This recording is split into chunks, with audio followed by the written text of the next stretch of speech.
How's it going, everybody? Brian Alvarez here on Wrestling Observer Live. We're here every day, Monday through Friday, noon Pacific, 3 Eastern, Sunday, 3 Pacific, 6 Eastern. Yeah, I'm back here today, somehow.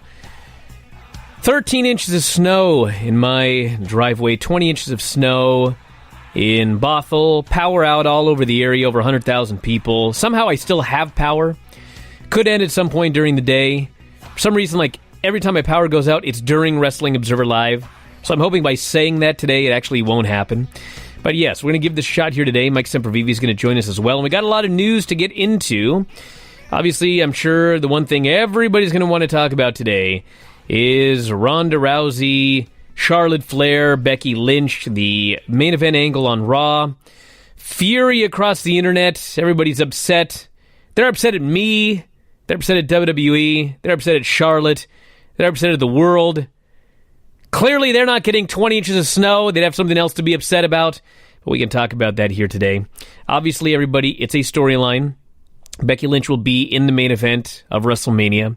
Yes, it is going to be a three-way. And most likely, the finish of the match is going to be Becky submitting Charlotte to win the Raw title. And then going on the month after to have a singles match with Ronda Rousey. Becky Lynch, Ronda Rousey. Becky Lynch beating Ronda Rousey and retaining the Raw title. That's likely where this is all going. I suppose they could also just have Becky beat Ronda at WrestleMania. There are a lot of different ways they can go. You're gonna almost certainly get your Becky Lynch-Ronda Rousey match. You're gonna get your Becky Lynch-Charlotte Flair singles match probably next month on pay-per-view. Probably in a storyline to get her back in.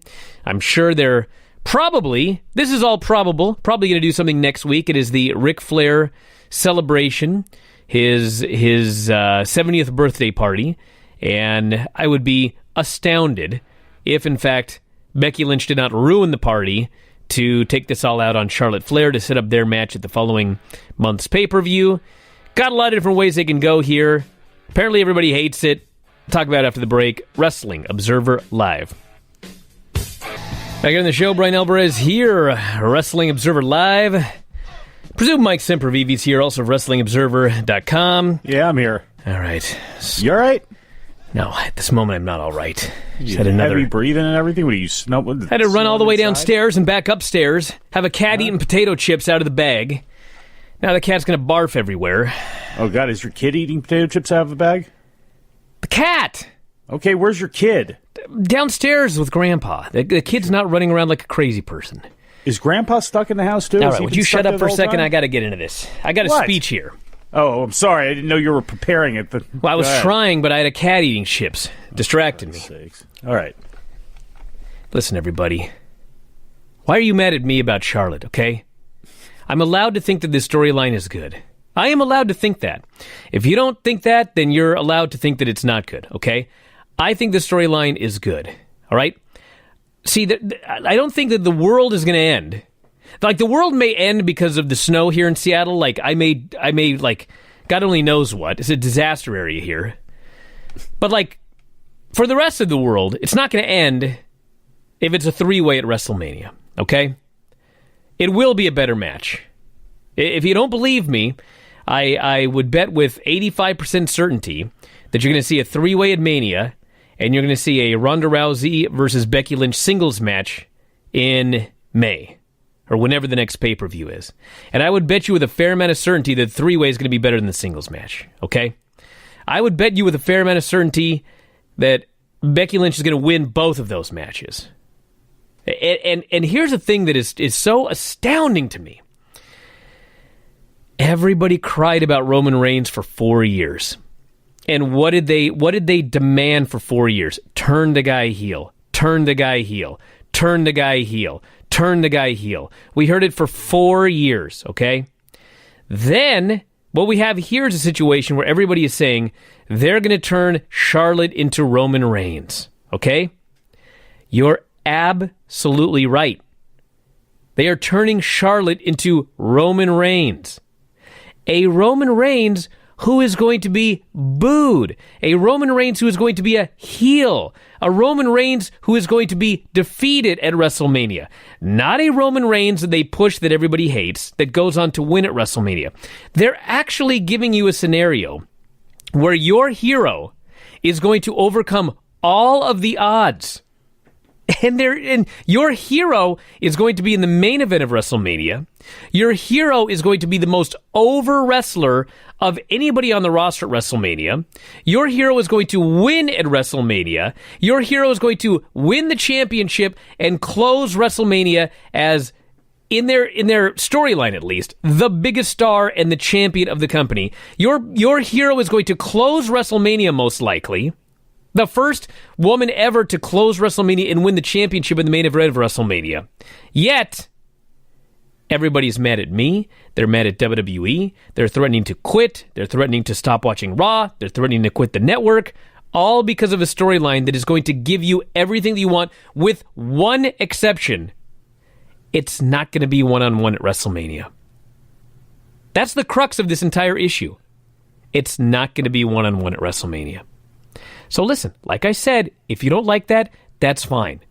It's okay for you to have that opinion. And it is okay for me to have the opinion that this is a better scenario. That's it.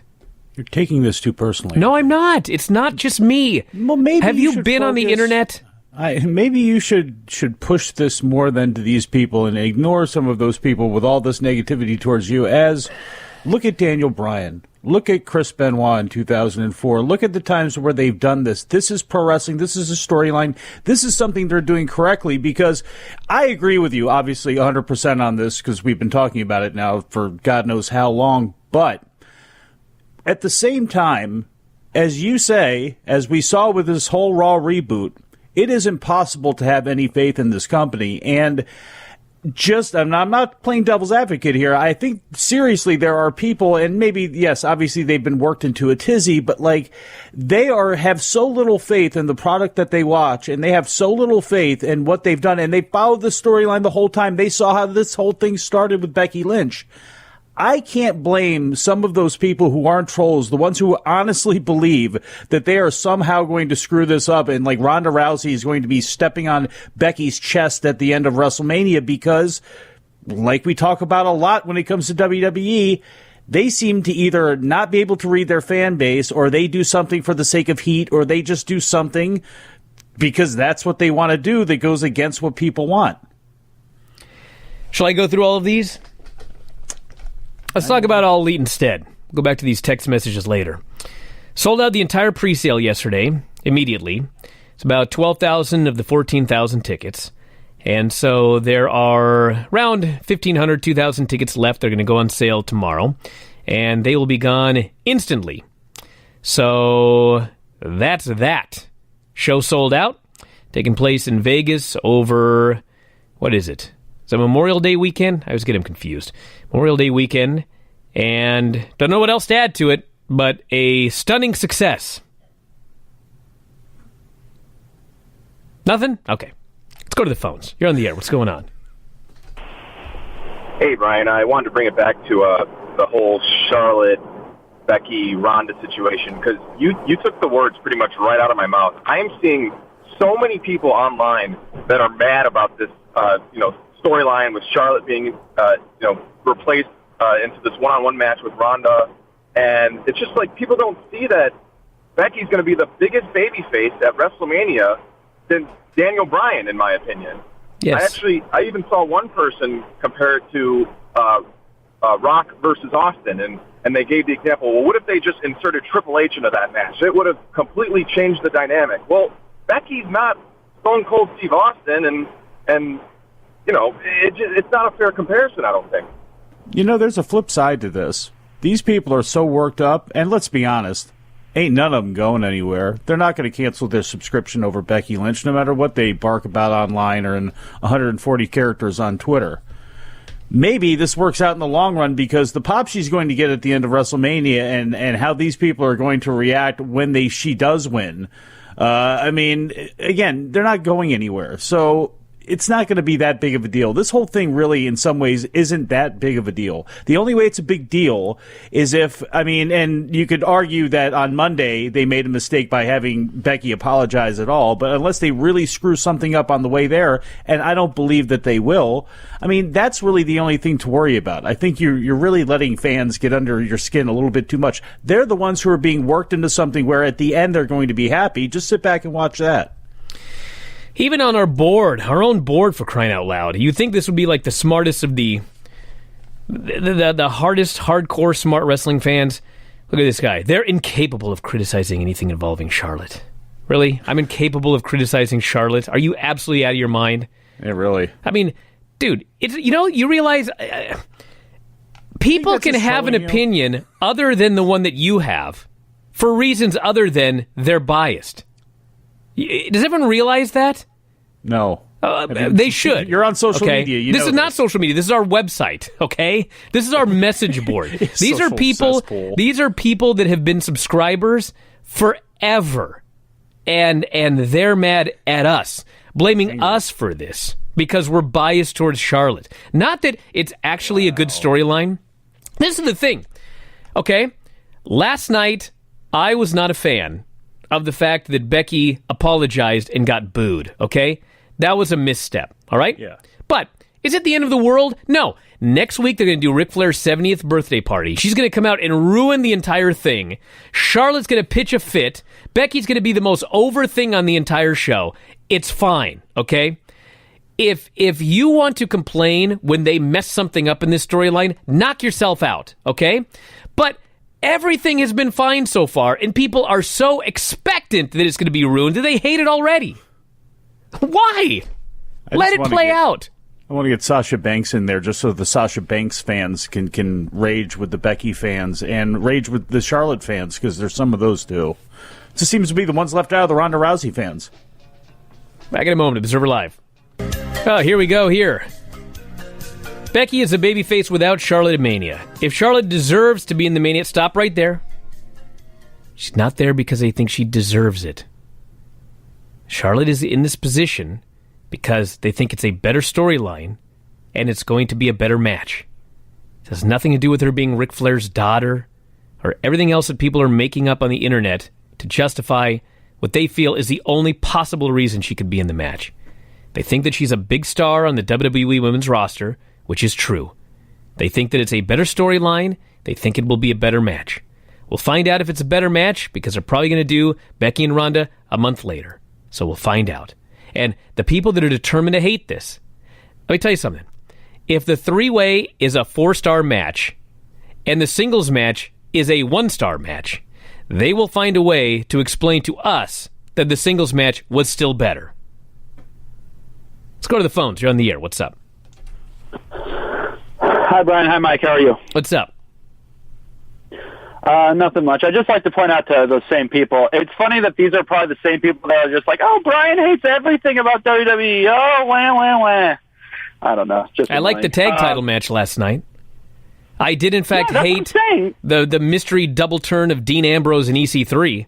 That was beyond stupid. As you should. I did, in fact, hate that. But it's just funny that now you praise something, which I agree with, but like everyone's just hating it because they have their own truth that they're more comfortable with. Anyway, also I just want to say really quick, thank you for ranting about people who back into parking spaces. That drives me absolutely bonkers. Anyway, Ronda Rousey. So you keep saying how she's going to be back the next month, probably. Like she has one more month she might go. My question is there any talk of her doing like a Brock Lesnar kind of thing, or even like a part-time, even more so than Brock Lesnar, like after she's done, or is she just like, is the feeling just like once she's gone, she's gone? All right, here's the story, okay? And I hesitate to even talk about this because Ronda gets very upset when people talk about, if I recall, her uterus, I believe she said. Open challenge at WrestleMania weekend, by the way, Ronda. So, Ronda wants to start a family, okay? Which, unfortunately, it does involve her uterus. So we do have to talk about this here, all right? So, Ronda has a multi-year contract with WWE.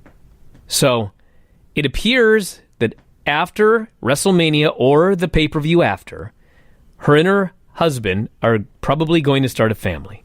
Now, this is me. I'm in Bothell, snowed in, 20 inches of snow. I'm not there, okay? But that is the story that friends of hers have expressed, okay? I don't know if that's going to happen. So, obviously, if Ronda leaves and gets pregnant, she will not do a Brock Lesnar deal. If Ronda leaves and it takes a long time to get pregnant, or whatever, then it's possible that, yes, she could come back and do that. Ronda could get pregnant, have a baby, spend some time with the baby, and then come back for a Brock Lesnar schedule. There's a lot of different things that could happen. She may decide between now and WrestleMania she doesn't want to have a baby, and she'll just keep wrestling for 3 years. But the most likely scenario is that after WrestleMania, her and her husband are going to attempt to have a child. And so that would take her out of wrestling for a time. Right? Yeah, too bad we couldn't have saved this for the Valentine's Day edition of the show on Thursday. Well, I don't want to talk about it because I know she gets very upset about it. This person here says, last night you and Dave were talking about how bad WWE has done with NXT call-ups. Would we be better off if we didn't see NXT? No, we would not be better off. Wait, what? Huh? It seems like NXT trains guys for one thing, and when they get to TV, it's something completely different. No, that's not the problem. The problem is that Vince doesn't watch a lot of NXT, and Vince comes up with his own ideas. Forget NXT, okay? Let's imagine Crockett. Let's imagine ECW. Let's imagine WCW.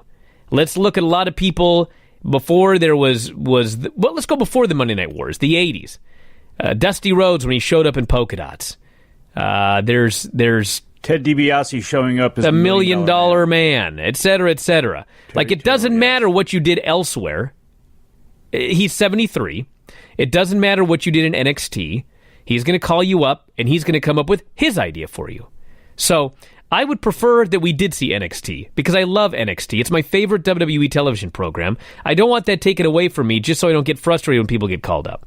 I'd just rather be frustrated when they got called up and they didn't do anything with them either. A former NXT tag team, the Revival, will you say, you can say, but will you say that you were wrong? That they are utilizing the Revival, at least for right now, and if any burial comes, it's going to have to come later. Yeah, they are right now. I am surprised that they did not bury these men. But you're wrong. Well, I am wrong. Well, I was wrong about that. But listen, honest to God, well, actually, they're not leaving, so it doesn't matter. But the Dean Ambrose deal, where Dean Ambrose is leaving after WrestleMania, and he's beating people on the way out. Yeah, I'm like, that made up for it. What's happening?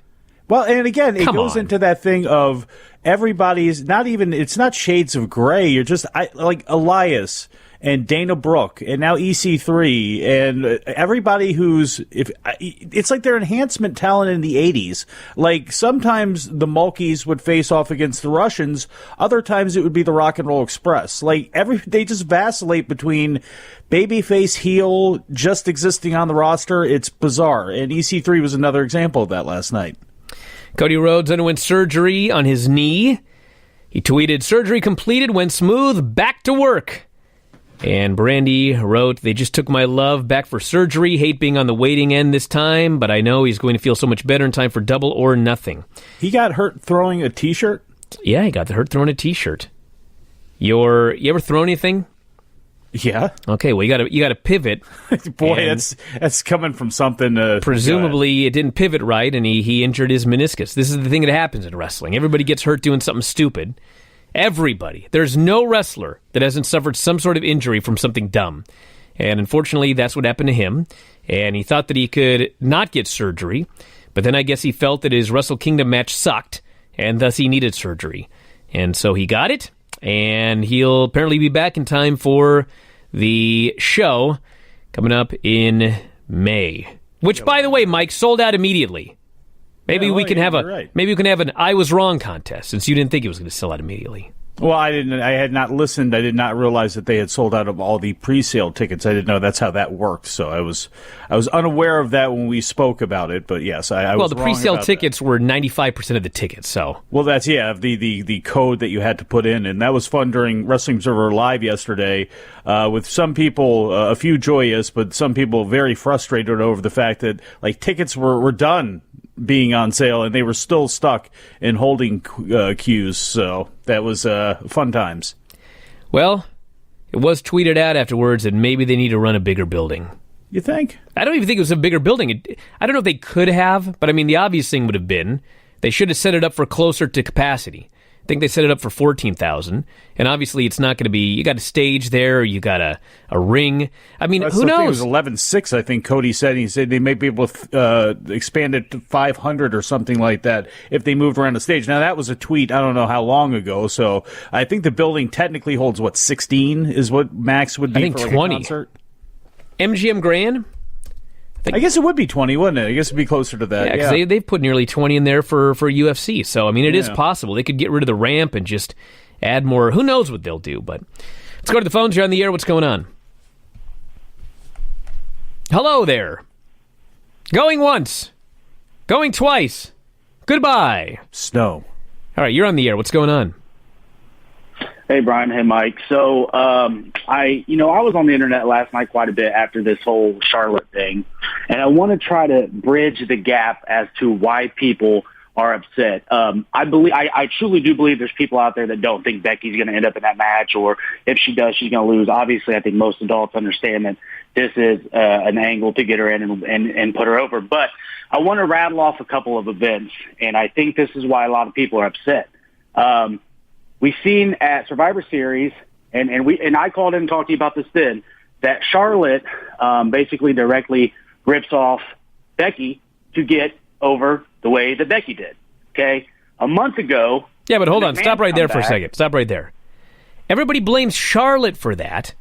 It was just a storyline that was written for her. Like, if you want to be mad about it... Right. Like, don't get mad at Charlotte. They gave her a storyline to try to switch the heat. Yeah, and I think that's what it, I don't think most people at that time were mad at Charlotte as they were mad at the company. And Mike even said, we don't have faith in them that they're going to do the right thing, which I believe is true for the majority of people. But then you go to a month ago when the McMahons come back and blame everything on Baron, and they say, hey, look, we're going to make things better and we're going to go for change, and we've been neglecting our jobs and we're going to do the right thing. Yes, they lied to you. Fast forward a month, the Authority's back. And at 11 p.m. Eastern Standard Time last night, I'm from Indiana, so Vince rushes to get Charlotte in. In the last 2 weeks, Becky has lost to Asuka clean. She's entered the Royal Rumble and won. She's been suspended and removed from the match, been unsuspended and added to the match, suspended and added to the match. Yes. And here's the problem with all of these events. It's convoluting the match that everyone wants to be one-on-one to add a third person that nobody wants. And I feel like that's a lot of the internet or a lot of the wrestling community's problem with the fact that Charlotte is being added. I get it's all troll. They're reading everything negative we're saying, and they're feeding it. Okay. Right. All right. Exactly. I understand all that. I want to thank you very much for the call. Listen, everybody, when I analyze something, I try to look at history, okay? This is history. This is what I'm looking at here, all right? Everybody wants just a straight, nice and easy build to Ronda and Becky at WrestleMania. What planet are you living on? WrestleMania is in 2 months. Do you realize how bad this storyline will be if for 2 straight months they just have to build up Ronda Rousey and Becky? It ain't going to be simple. I mean, have we thought about this? I'll talk about it more after the break. Wrestling Observer Live. All right, let me talk about history for a second here. When they came out on television and they promised that there was going to be change, I told you all that day that there was not going to be change, that they were going to do this for a couple of weeks, and it was going to go right back to normal. And everybody was so mad at me. Not everybody. There were people mad at me, and they said I was always negative, and I needed to just wait and see. Wait and see. You know how many times I've heard wait and see? Let's let it play out. You know how many times I've heard that in my life? Okay. At the end of the day, it was exactly like I said it was going to be. Why? Because this is how they do things. So when people want to see Ronda Rousey and Becky Lynch in a simple storyline, no BS, just have them do a storyline leading up to WrestleMania, just the two of them, you're living in fantasy land, okay? It's not like WrestleMania is this weekend or 2 weeks from now, okay? It's, 8 weeks from now? It's 60, it is 55 days from now, okay? According to Vince McMahon's math, which is questionable. 55 days away, all right? So if you're going to, with a straight face, tell me that all they have to do is not do too much, just keep it simple, stop right there and listen to what you're saying. You're living in fantasy land. They must do an angle every single week. And if you think that you're still going to be into this storyline after 55 days on, by the way, not just Raw, everybody. This Becky Lynch thing has been on Raw and SmackDown. So twice a week for 55 days. You think that they're not going to mess up a singles program with Ronda Rousey and Becky Lynch? Okay? I'm not here to let this play out. They've never done this successfully. Okay? Now, if you do a three-way, there's a million things you can do. You have the Ric Flair birthday party that Becky ruins. That's in 2 weeks. You have the Becky Lynch-Charlotte match that you can build up for a couple of weeks leading up to the next pay-per-view. Once that's out of the way, you only have a few weeks to build up the Becky Lynch-Ronda Rousey-Charlotte match. There's only so much that you can screw up if you have a three-way program. Also, historically, it's going to be a better match. I'm just looking at history right here. Like, you can come up with any fantasy storyline that you want, that they're going to do it like Triple H and The Undertaker, where Ronda and Becky, they're just going to stare at each other one time, they're going to cut a promo, and then they're not going to do anything until WrestleMania. Like, think again. That's never going to happen in a million years. So, I'm just telling you, like, you can imagine anything you want, but this is just the way that they do things, and you're better off with a three-way that they can kind of go back and forth between the feuding people here and ease their way into WrestleMania than trying to concentrate on only Ronda versus Becky for 55 days. Do you think there's a chance that, to make sure everyone knows Charlotte is a heel in all this? They don't have to do that. I know. She is. I know. But in WWE's mind, as they're playing this thing along, that Becky either saves Rick or something like that happens, where Charlotte is the jerk coming out of her father's 70th birthday celebration. No, I think what they need to do is the Ric Flair birthday celebration needs to be focused on Charlotte. This will infuriate people. The Ric Flair 70th birthday party. Oh, it's going to be all about Ric Flair. But no, Charlotte comes out. Maybe Charlotte can be the MC. Maybe Charlotte can keep talking about WrestleMania. The people will be furious. Becky comes have a out. Promo style that people like. If you hate her, you hate it. Becky comes out. She ruins the party. Like, Flair can. You tell me Flair can't do a great freak out and be infuriated and get people cheering? Trust me. Becky will be over like Rover, everybody, if you do it this way. It's Rick ends gonna up be in fun. His underwear. He ends up in his underwear. He ends up in the cake. He slips all over the ring. Charlotte slips with him. They both fall down. Becky drops the cake on both. There's a million things you can do.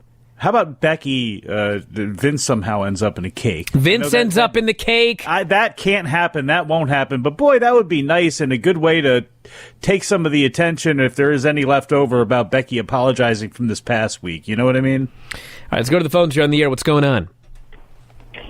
Hi, this is Ishmael, Virginia. Yes, Ishmael. Yeah, so I was one of the people I initially called, I think, back in January before the Rumble, asking, or well, not asking, but suggesting they should do the one-on-one match. But seeing how the television has turned out, and I agree, they've really been hot-shotting the Rousey-Becky face-off a little too much. I was under the impression when I wanted the one-on-one match, hey, Becky's on SmackDown, Ronda's on Raw. The one time they were together, I was like, oh, this is really special feeling, you know. This can be a WrestleMania main event. They've done too much, and I can see if they do multiple weeks of this programming, I can see your point where it would get watered down. So the need for a third party I can see, but it's sort of their own doing. But my fear was realized in how they would introduce Charlotte into this, which is just completely being randomly shoehorned into the program, with Vince McMahon just staggering onto the stage and say, well, she's tall and she's got charisma, so she's in the main event. That was like a really corny way of introducing this character. They left a lot of meat on the bone with her actually winning the Royal Rumble, being the last person in the match that was still standing. I don't know why no one's talking about that. And the way they're doing it now, it'll make for a better match, and it can at least keep this thing going without it getting too boring and repetitive over and over again. But I think they could have done this one-on-one if they had just kept Becky on SmackDown, Ronda on Raw, have them sort of do their own thing for a couple months or a couple, 6-8 weeks, then get back to it slowly, which they've done in the past, a million WrestleManias in a row.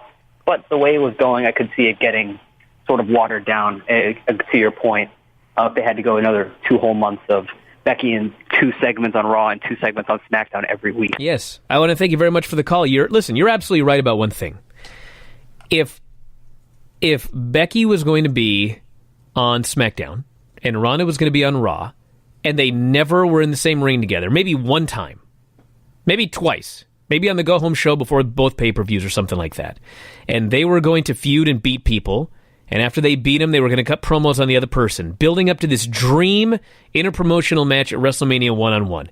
Great. Far superior to what they're doing right now, okay? But that's fantasy land. This is WWE. They're not going to do that. They've never done that. What they're going to do is Vince every week is going to say, come on, pal, come up with something for the show tonight. And their creative is going to be forced to come up with a storyline on Raw and SmackDown every single week.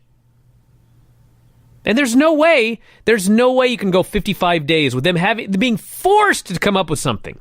Not coming up with something because it's what makes sense next in the story, but being forced to just come up with something every week. Content. With Vince on your back. Yeah, it's not going to be better, everybody. It's not going to be what you want. And look, they usually do their big WrestleMania matches right. They usually are very careful, especially if it involves McMahon's. They do it in a way that it can be very annoying, but ultimately, at the end of the day, people are usually pretty satisfied, even if they don't necessarily like how it got there. Again, Ronda Rousey last year, Daniel Bryan being the greatest example. I think at this point in Daniel Bryan's time, when he was on his run, he was becoming a member of the Wyatt family or something like that. It was something crazy was going on around that time. So let them go to something that they know how to do and something that they're very good at. And it is, to me, like we said, it is a very simple storyline for them to tell because it's very routine. It looks awful from the outside, especially if you have no faith in the company, but they have done this dance before and it has been very successful for the person walking out of it. Now, do you want to have concern into the future if you're worried about WrestleMania? Don't worry about WrestleMania. Worry about what comes after WrestleMania, where you usually have the malaise and the fall off of reaching the pinnacle. See Daniel Bryan's storylines. Here's another one for you. First says, can we talk about Chad Gable? The guy is absolutely fantastic. Reminds me of young Shawn Michaels. How is he not getting the push to the top? Well, my friend, listen. Here's history, everybody. Go ahead. It's a big history show here today. All right? Vince is 73 years old. This is history, by the way. I feel like I mention this on a daily basis. How does he look? And he looks very, very old. He looks 93, okay? And he messed up his line last night when he said that this was going to be the biggest mess in the history of WrestleMania, to correct himself. Well, now, here's the deal. He looks at people and he comes up with something, and that's it. It is virtually impossible to change his mind. You can change his mind, but it's virtually impossible. So here's the deal with Chad Gable. You know what they were doing with Chad Gable before his tag team with Bobby Roode? Nothing. Zilch. Supremely talented guy. If I ran a company, if I were an AEW and his contract was coming up, I'd offer him the moon. But he signed to WWE and Vince is in charge, okay? They weren't doing anything with this dude. But you know what's funny? He ended up in a tag team with Bobby Roode. They became the World Tag Team Champions. Now, granted, the World Tag Team Champions aren't a whole big deal in WWE, but it's something. It's just like Cesaro. Like, everybody is always so furious that they don't do more with Cesaro. And to me, it's like, Cesaro and Sheamus are like, if you look at like the great tag teams in WWE over the last 5 years, they're up there at the very top. They've had a very, very successful run. They've been multi-time tag team champions. They've had great matches. Like, what were they doing with Cesaro before that? Nothing. Yeah, I know. So if you want to live, I'm going to use this term again, if you want to live in fantasy land and think that they're going to like push Cesaro to the top if he's not in this tag team, or they're going to push Chad Gable to the top if he's not in this tag team, newsflash, they're not. But you know what? Where they are right now is a great place for them. Cesaro is in a great place. Chad Gable right now is in a pretty damn good place last night. Both of them in much better places now than Vince was going to do with them if they were not in those positions. So my point is, I'll take it. I'd love for them to be in a better spot, but based on history, I'll take where they're at right now. It's better than not even being on TV. You're right. And I think fans get caught in their talking points, and get into their feelings when something like they see a yodeling Cesaro and this and that, and they get caught and they get stuck and frozen in, that person should be a world champion. They have him doing this. They'll never do anything with him again. And they kind of get stuck in those talking points. And, Chad Gable, a good example of that. I mean, look at his size. Look at his style. I mean, he's great, but when has somebody like that ever thrived in WWE? And they thrive by accident. Daniel Bryan, Eddie Guerrero. Smaller guys get over, not because WWE wants them to. They do it in spite of it.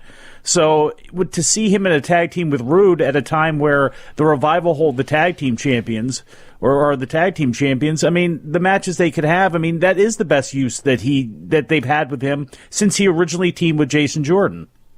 Let's go to the phones. You're on the air. What's going on? Hey, Brian. It's BJ from Arizona. Yes. Hey, I just wanted Your to make soothing voice always calms me, BJ. Go ahead. Thank you. I appreciate it. I just wanted to say the segment that ended the show last night, I thought it was so great. The amount of anger that the fans got from Vince handpicking Charlotte was amazing. I went online and so many people were angry. And I'm just like, do these people not realize what they're doing? And it's like, no, Becky's they don't. Clearly going to get back. And when she does, she's going to be the most over person they've had in so long, and it's going to be awesome.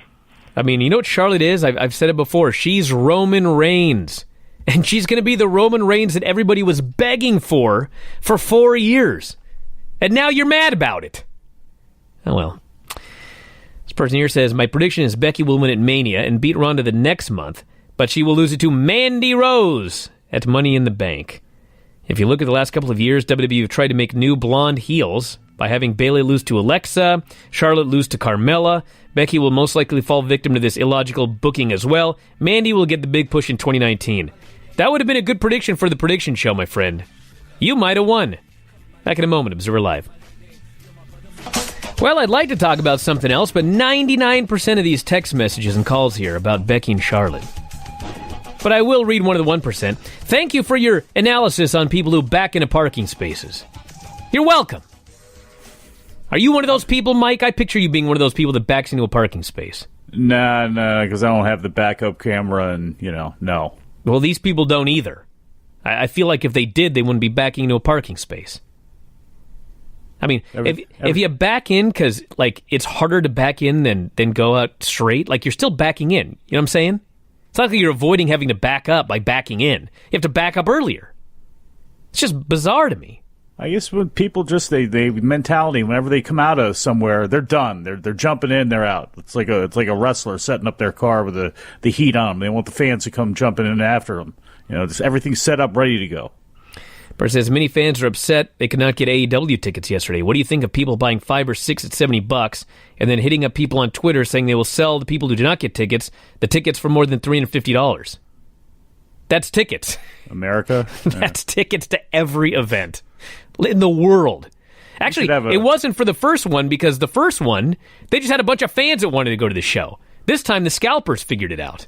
So, yeah, there were scalpers that got a bunch of tickets. They're going to inflate anymore, them. Too. This electronic era, at least back in the day when it came to concerts and stuff like that, you knew the guys, with the tickets after a while, if you go to enough shows and things like that, where you could, get tickets and trade up and kind of do things like that. Now, this day and age, you can't even get to a scalper, actually, somewhere. Everything's electronic now. Everything's through StubHub or all these secondary sites. AEW tried very hard to avoid this problem that happened yesterday, but it's impossible to stop it. So, what can you do? We're out of time, everybody. Thanks, everybody, for listening. We're here tomorrow with more. Thanks, Mike, as always. Callers and listeners, everybody in the studio. Wrestling Observer Live.